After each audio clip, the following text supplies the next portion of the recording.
Formula, ये हो गया आपका फॉर्मूला। अब आइए सवाल पर। जब भी बोर्ड का सवाल मॉड के हवाले से आएगा, जरूरी नहीं कि मॉड के साथ ग्राफ भी हो। मॉड का ग्राफ और मीडियन के काफी फर्क है। मॉड का ग्राफ हिस्टोग्राम का बनता है और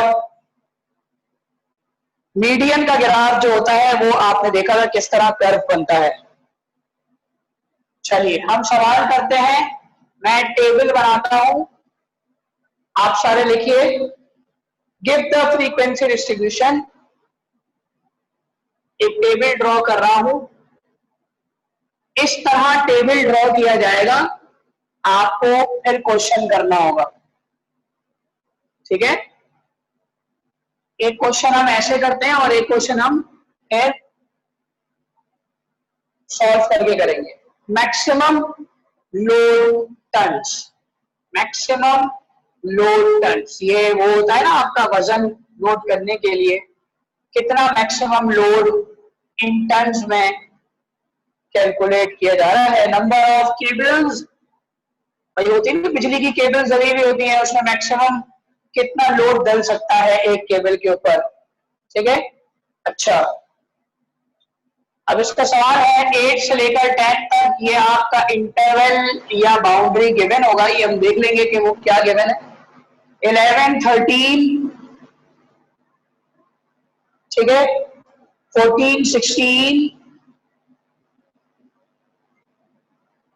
17, 19, 20, 22,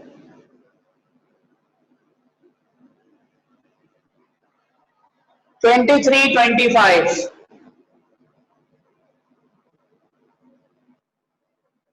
ठीक है बेटा। अच्छा, 2, 4, 6,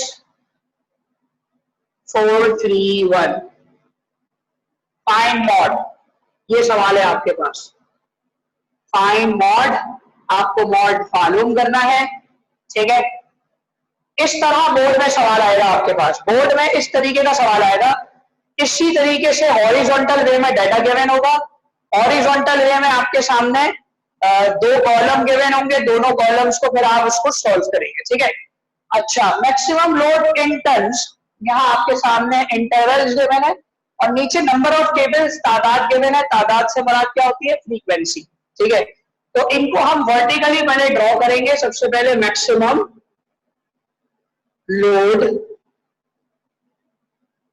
टन्स, इन टन्स कह सकते हो आप, जिसे हम क्या कह रहे हैं? Class interval. ये हमारा क्या हो गया? Class interval. उसके बाद अगली चीज है number of cables. Number of cables जो है वो फ्रीक्वेंसी है। नंबर ऑफ केबल्स फ्रीक्वेंसी है। अच्छा, सबसे पहले हमने क्या करना है? इन डाटा को कंपाइल करिए। 8, 10 और फ्रीक्वेंसी है 2, 11, 13 फ्रीक्वेंसी है 4, 14, 16 फ्रीक्वेंसी है 6, 17, 19 फ्रीक्वेंसी है 4, 20 से 22 फ्रीक्वेंसी है 3, 23 से 25 फ्रीक्वेंसी है 1। नंबर ऑफ केबल्स फ्रीक्वेंसीज के साथ मौजूद है। अच्छा, पहला काम ये होता है बेटा, पहला काम ये है कि मुझे इसमें सबसे पहली चीज जो है वो अब बनानी है। फ्रीक्वेंसी के फौरन बाद ये चीज देखनी होगी कि सवाल इंटरवल में गिवन है या बाउंड्री में गिवन है। तो सवाल इंटरवल में नहीं गिवन, बाउंड्री में नहीं गिवन, इंटरवल में गिवन है। देखिए आप मेरा गौर से, ये अपर क्लास में नंबर लिखा हुआ है 10 और ये लोअर क्लास में नंबर लिखा हुआ है 11, तो इसका मतलब इनमें डिफरेंस है। अगर ये सेम होता तो ये बाउंड्री होता, और अगर ये सेम नहीं है तो ये क्लास इंटरवल है। और इसको बाउंड्री बनाने का तरीका वही है, याद करें आप। लोअर क्लास में 0.5 माइनस करेंगे, अपर क्लास में 0.5 प्लस करेंगे। अब ये 0.5 आया कहां से? ये 0.5 बना कैसे? तो मैंने बताया था 0.5 कैसे बना। आपने 10 और 11 का डिफरेंस देखा 1 है, उस 1 को किससे डिवाइड किया 2 से, उस 1 को किससे डिवाइड किया 2 से, तो 0.5 आ गया। जो भी डिफरेंस हो 10 और 11 में अगर 1 का डिफरेंस है जब भी 2 से डिवाइड किया, 10 और 11 में 3 का जब भी 2 से डिवाइड करें कि हम एवरेज देख रहे हैं, डिफरेंस और एवरेज देख रहे हैं हम कि 10 और 11 को माइनस करने के बाद हमारे पास जो नंबर है वो 2 से डिवाइड किया जाए। तो 0.5 लोअर क्लास में माइनस कर देंगे और अपर क्लास में प्लस कर देंगे, तो सबसे पहला कॉलम बन जाएगा क्लास बाउंड्री का, क्लास बाउंड्री। अच्छा, क्लास बाउंड्री बना रहे हैं हम सबसे पहले सीबी, तो लोअर क्लास में अगर 0.5 माइनस करूंगा बन जाएगा 7.5, इसमें ऐड करूंगा बन जाएगा 10.5। आप कैलकुलेटर उठाइए, 0.5 माइनस करिए, 8 में 7.5 हो गया, 10 में प्लस कर दीजिए 10.5 हो गया। ठीक है, इसी तरीके से 11 में माइनस कर दीजिए 10.5, 13.5, 13.5, 16.5, 16.5, 19.5, 19.5, 22.5, 22.5, 25.5। ये बना आपके सामने क्लास बाउंड्रीज। बनाना कोई मुश्किल काम नहीं है, ये क्लास बाउंड्री हमने पहले भी बनाई है। तमाम लोअर क्लास में 0.5 माइनस कर दिया, तमाम अपर क्लास में 0.5 प्लस कर दिया। इससे हुआ ये कि जो 10.5 है ये 10.5 सेम हो गया, इसी तरह 13.5 13.5 सेम हो गया, 16.5 16.5 सेम हो गया। मतलब लोअर क्लास और अपर क्लास इक्वल हो गई, सेम हो गई। अब डेटा कंटीन्यूअस बन गया। पहले डेटा कौन सा था, डिस्क्रीट। याद है आपको डिस्क्रीट और कंटीन्यूअस समझाया था मैंने। तो डेटा कंटीन्यूअस कब होता है, जब इसका क्लास जो है वो सेम नंबर से स्टार्ट हो, इनके बीच में कोई गैप ना हो। और डेटा डिस्क्रीट कब होता है, जब बीच में गैप हो, चाहे वो एक नंबर का गैप हो, चाहे वो पॉइंट्स का गैप हो।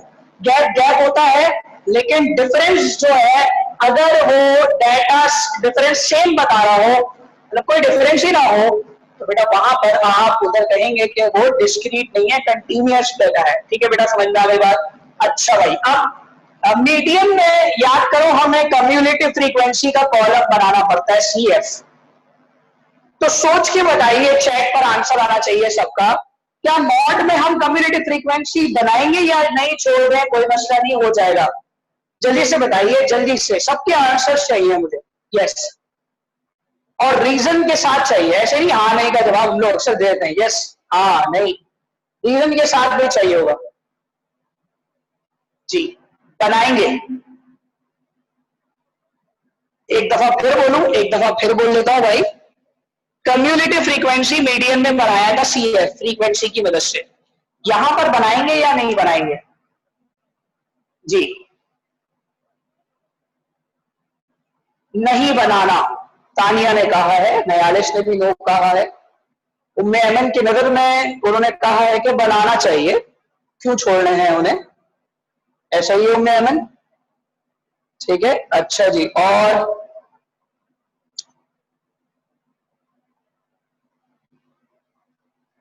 ओके, तो मैक्सिमम बच्चों ने कहा, जिसमें अलीना जहांगीर भी शामिल है, कम्युलेटिव फ्रीक्वेंसी क्यों बनाएंगे। क्या फॉर्मूले ने कम्युलेटिव फ्रीक्वेंसी के बारे में जिक्र किया, L plus FM minus F1 multiply by H divided by 2FM minus F1 minus F2। कहीं पर C या CF का वर्ड लिखा हुआ है, जबकि मीडियम में हमने एक वर्ड देखा था L plus H upon F summation F upon 2 minus C। वहां पर तो C था मौजूद, यहां पर C मौजूद है, वहां पर अब यहां पर C मौजूद नहीं है, तो कम्युलेटिव फ्रीक्वेंसी नहीं बनाया जाएगा।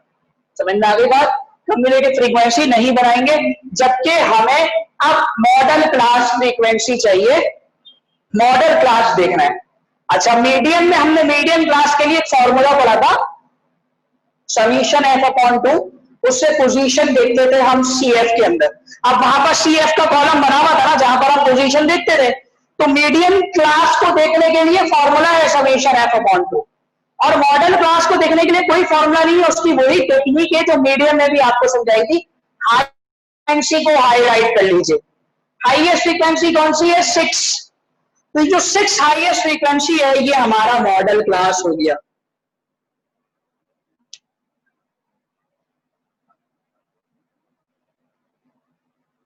तो हाईएस्ट फ्रीक्वेंसी का जो भी हमारे पास क्लास होगा बेटा वो मॉडल क्लास होगा। तो हम लिख देंगे, हम जो वर्डिंग यूज करेंगे, वर्डिंग क्या यूज करेंगे? Class interval with maximum frequency is the modal class. Definition है class interval is the maximum frequency is the model class. So in 6 is the maximum frequency, therefore 13.5 and 16.5 is the maximum class. तो आप इसमें wording क्या लिखोगे? 6 is a maximum frequency, therefore 13.5 and 16.5 are इस model class या are model class. ये दोनों model, ये जो 16.5 है और जो 13.5 है ये मॉडल क्लास बनेगी, ये आपकी मॉडल क्लास बन गई। अच्छा, अब हमारा काम हो गया मॉडल क्लास का, तो काम मुकम्मल हो गया, सही है। लेकिन अब हमारा काम है वर्डिंग। एल का मतलब था lower class boundary of model class. Model class ये रही, इसमें क्लास बाउंड्री एरी, इसमें लोअर वैल्यू 13.5 है।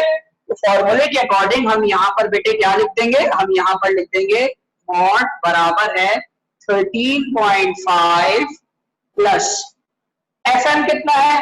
FM कहते हैं मॉडल क्लास फ्रीक्वेंसी। FM कहते हैं मॉडल क्लास फ्रीक्वेंसी। प्रीसीडिंग कहते हैं पिछला वाला, फॉलोइंग कहते हैं आगे वाला। फॉरवर्डिंग का वर्ड भी यूज हो सकता है। प्रीसीडिंग पीछे वाला, फॉलोइंग आगे वाला। F1, FM, F2। तो अब हम इसको पुट करते हैं। L की जगह आ गया, L की जगह आ गया 13.5, FM की जगह आ गया 6, F1 की जगह आ गया 4। अच्छा, हाइट का मतलब होता है फासला। इन दोनों में कितने का फासला है? तो आप बड़े नंबर को छोटे नंबर से माइनस करते हैं। 16.5 माइनस 16.5 माइनस 13.5, आपको पता है 3 का डिफरेंस है, ठीक है। ये आ गया 3। अच्छा देखो, मैं ये होल डिवाइड अगर लगा दूं यहाँ पर तो पूरा सवाल गलत हो गया यहाँ से। ये डिवाइड प्लस के बाद से है, एल अकेला है। 2FM, FM की जगह आ गया 6, F1 की जगह पर आ गया 4, F2 की जगह पर भी आ गया 4। अब हम पहले इस वाले फ्रैक्शन को सॉल्व करेंगे और इस फ्रैक्शन में भी हम पहले ब्रैकेट्स को सॉल्व करेंगे, ठीक है। तो आइए सबसे पहले मॉड 13.5 प्लस 6 में से 4/2 मल्टीप्लाई बाई 3, 2 6 12 माइनस 4 माइनस 4। 12 में से 4 गए, फिर 4 गए, तो 8 में से 4 गए तो 4। 13.5 प्लस 2 3 6, नीचे आया आपका 4। तो इसको सॉल्व करें। 6 डिवाइडेड बाय 4, 6 डिवाइडेड बाय 4। जी बेटा, आंसर क्या आ रहा है? 3/2 यानी 1.5। तो मॉड में आपका क्या रहा? 13.5 प्लस 1.5। तो आपका आंसर क्या रहा? 1.5 प्लस 13.5 बन गया आपका बेटे 15 आंसर हो गया।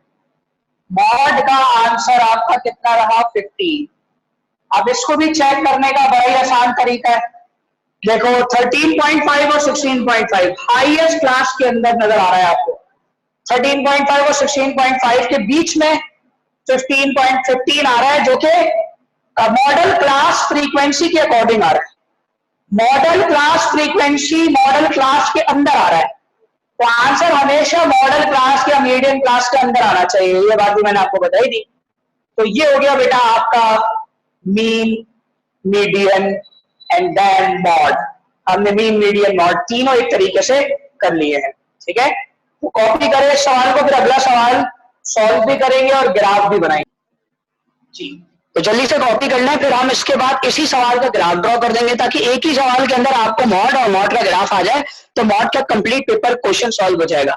हर साल मॉड का ग्राफ, हर साल मॉड का ग्राफ नहीं आता पेपर में। इस साल हो सकता है आ जाए। मॉड का सवाल लॉन्ग में आता है तो लॉन्ग में सी पार्ट कह देते हैं, proof by mod by graph, यानी मॉड बाय ग्राफ भी प्रूफ करके दिखाइए। तो मैं आपको एक ही सवाल के अंदर मॉड भी बनाना सिखा रहा हूं और मॉड का ग्राफ भी बनाना सिखा रहा हूं, सब मिलकर मॉड का ग्राफ बनाएंगे। मॉड जो होता है वो जब ग्राफ बनाया जाता है तो क्लास बाउंड्री और फ्रीक्वेंसी की मदद से बनाया जाता है और इसके आंसर को याद रखना है। आंसर इसका 15 आ रहा है, तो मॉड का ग्राफ उस वक्त बनेगा जिस वक्त आंसर आ जाएगा, ताकि हम प्रूफ कर सकें कि हमारा आंसर कहां आ रहा है।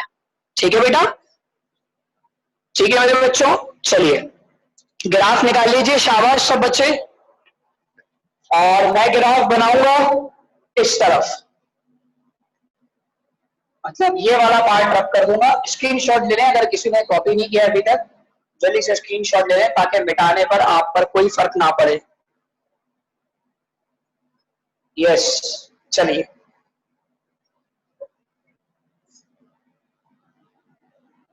क्योंकि ग्राफ जो है बेटा वो मॉड का हिस्टोग्राम का होता है।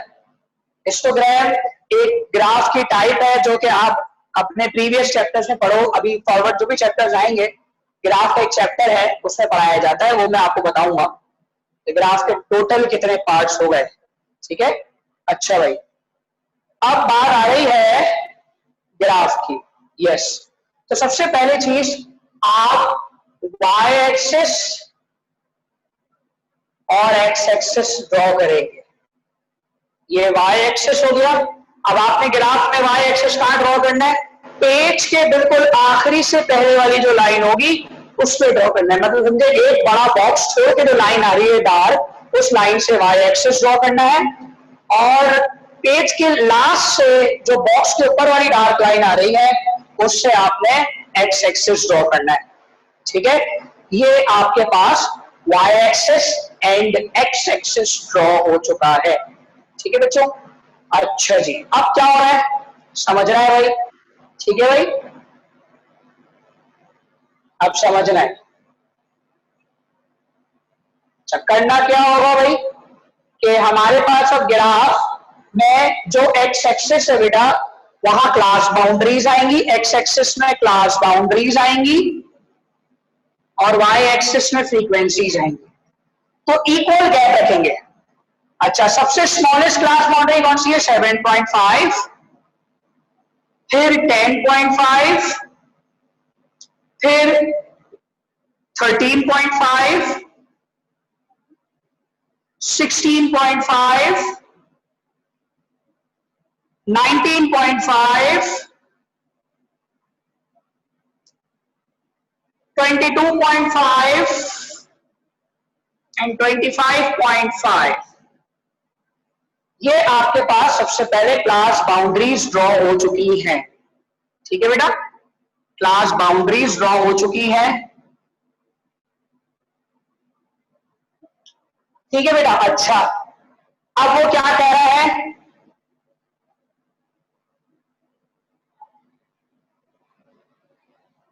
अब वो क्या कह रहा है? फ्रीक्वेंसीज जो है बेटा, फ्रीक्वेंसीज जो है वो ध्यान में रखनी है सबसे पहले, शाबाश। फ्रीक्वेंसीज जो है वो हाईएस्ट फ्रीक्वेंसी 6 है, इसका मतलब 1 2 3 4 इसी तरह स्ट्रेट रख देते हैं। तो 10 स्मॉल बॉक्सेस का गैप देकर 1 2 3 4 5 6, सही है। अब हम ग्राफ बनाना स्टार्ट करते हैं। अब तरीका क्या होता है ग्राफ का? तरीका ये होता है, ये हाईएस्ट क्लास जो मॉडल क्लास फ्रीक्वेंसी है, इस फ्रीक्वेंसी से पहले वाले लोअर क्लास को देखते हुए बनाए जाएंगे। मॉडल क्लास फ्रीक्वेंसी से ऊपर वाले लोअर क्लास से बनाए जाएंगे, मॉडल क्लास की फ्रीक्वेंसी के बाद वाले अपर क्लास को देखकर बनाए जाएंगे और मॉडल क्लास जो 6 है वो दोनों को देखकर बनाई जाएगी। क्या बात बोली मैंने? मॉडल क्लास फ्रीक्वेंसी से पहले वाली जितनी फ्रीक्वेंसीज हैं वो लोअर क्लास से देखकर बनाएंगे, मॉडल क्लास की बाद वाली अपर क्लास से देखकर बनाएंगे, और मॉडल क्लास दोनों पे बनाई जाएगी। तो 2 कहां बनना चाहिए? 7.5 7.5 बनना चाहिए 2 पर। तो पहले मैंने पॉइंट बना दिया है और बाद में एक ऐसे ही एक खूबसूरत सी स्ट्रेट लाइन ड्रॉ कर दिया, ठीक है। इसी तरीके से नेक्स्ट है 4 बनेगा 10.5 10.5 4 पे बन रहा है, तो 4 आपका ये रहा और 10.5 ये रहा। यहां से एक स्ट्रेट लाइन आप स्केल से खींच देंगे, ठीक है। इसी तरीके से 6 पर दोनों बनेंगे, 13.5 भी 6 पे बनेगा जी, 13.5 भी 6 पे बनेगा और 16.5 भी 6 पे बनेगा, ठीक है बेटा। तो एक स्ट्रेट लाइन आपने खींचनी है और वो स्ट्रेट लाइन 13 और 16 की खींचनी है, ठीक है बेटा, समझ में आ गई बात, ठीक है। अच्छा, उसके बाद 4 अपर क्लास के बाद जी 4 जो है वो 19.5 4 पे बनेगा, तो 4 ये रहा और 19.5 ये रहा। तो हम यहां से भी एक स्ट्रेट लाइन ड्रॉ कर देंगे, ठीक है। उसके बाद 3 बनेगा 22.5, 3 बनेगा 22.5, 1 बनेगा 25.5, 1 बना 25.5। ये हमने स्ट्रेट लाइन ड्रॉ कर दी। हाँ, शुरू का एक बॉक्स y एक्सिस का छोड़ेंगे, शुरू का लास्ट का एक बॉक्स x एक्सिस का छोड़ के बनाएंगे ताकि फिर आपके पास जगह हो, ठीक है। अब हमने क्या किया? हमने लाइंस ड्रॉ कर दी स्ट्रेट। देखिए आप जरा गौर से, हमने क्या किया? हमने अपर से पहले वाली लोअर क्लास की लाइनें ड्रॉ कर दी, अपर पर दोनों क्लास ड्रॉ कर दिए और अपर के बाद वाले अपर क्लास में ड्रॉ कर दिए, मतलब जो हाईएस्ट फ्रीक्वेंसी है उसके बाद हमने अपर क्लास देखी। अब इन लाइंस को ड्रॉ कर दीजिए, ऐसे ऐसे मिला दीजिए लाइंस।